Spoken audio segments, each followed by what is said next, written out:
प्राचीन काल से ही आज तक मंदिर का यह रहस्य बरकरार है कि आखिर शिवलिंग में अर्पित किया हुआ जल कहाँ जाता है, कहाँ गायब हो जाता है। कल्याणेश्वर महादेव मंदिर की चमत्कारिक रहस्य क्या है और इसकी पौराणिक कथाएं क्या है, आइए जानते हैं। जानने से पहले चैनल को सब्सक्राइब करना बिल्कुल ना भूलें। नमस्कार दोस्तों, तो आइए आज कल्याणेश्वर महादेव मंदिर का इतिहास, वास्तुकला और रहस्य के बारे में जानते हैं। कल्याणेश्वर महादेव मंदिर दिल्ली से करीब 90 किलोमीटर दूर गढ़मुक्तेश्वर में स्थित है। यहाँ 5 मंदिर स्थापित है, जिसमें सबसे प्राचीन मंदिर कल्याणेश्वर महादेव मंदिर है। माना जाता है कि इस मंदिर के रहस्य और चमत्कारिक रहस्य आज तक कोई नहीं समझा पाया है। लोगों का मान्यता है कि महादेव के इस मंदिर में स्थापित शिवलिंग कई रहस्यों को अपने अंदर समेटे हुए है। इसका बड़ा रहस्य है कि इस मंदिर पर कोई भी भक्त जल अर्पित करता है, लेकिन अर्पित किया हुआ जल शिवलिंग पर चढ़ने के बाद बहता हुआ नजर नहीं आता, बल्कि गायब हो जाता है।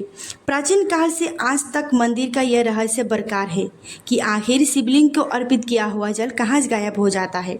तो आइए अब मंदिर के पौराणिक कथाएं सुनते हैं। पौराणिक कथा के मुताबिक माना जाता है कि एक बार एक प्रसिद्ध राजा नल ने शिवलिंग का जलाभिषेक किया था, लेकिन उनके देखते ही देखते शिवलिंग पर चढ़ाया हुआ जल भूमि में समा गया।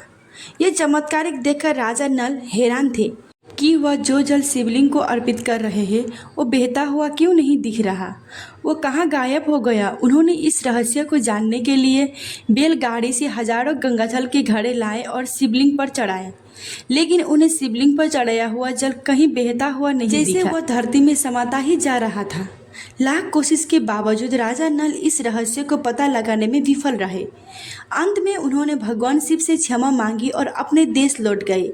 मराठा छत्रपति शिवाजी महाराज ने भी यहाँ 3 महीने तक रुद्र यज्ञ किया था। लोक मान्यताओं की बात की जाए तो कुछ लोगों का मानना है कि शिवाजी महाराज ने ही इसे बनवाया था। शिवाजी महाराज ने इस जंगल में इस मंदिर को बनवाया था। इससे जुड़ा एक रहस्य यह भी है कि कल्याणपुर गांव के लोगों को कल्याणेश्वर महादेव मंदिर का वरदान है कि यहाँ के लोगों को सांप नहीं काट सकता। यही नहीं, मंदिर के गर्भगृह में एक सुरंग भी है जो इसके अंदर आज भी मौजूद है, लेकिन उस सुरंग को जिसमें भी खोदने की कोशिश की वो गायब हो गया या फिर अंधा हो गया।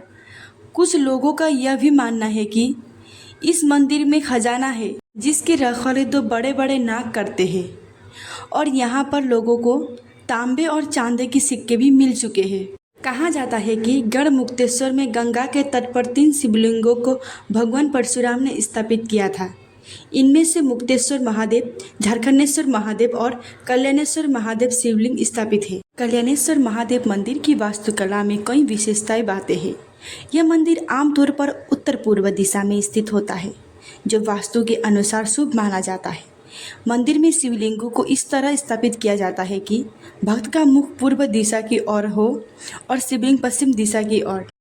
मंदिर की वास्तुकला अद्वितीय और अद्भुत है, विशेष रूप से इसके भूगर्भ में स्थित शिवलिंग और मंदिर की संरचना में दिखाई जाने वाली वास्तुकला की बारीकियाँ।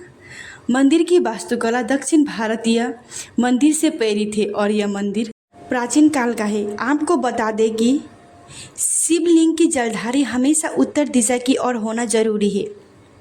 शिव की मूर्ति के सामने या मंदिर के बाहर शिव की बाहर नंदी की मूर्ति स्थापित होना चाहिए।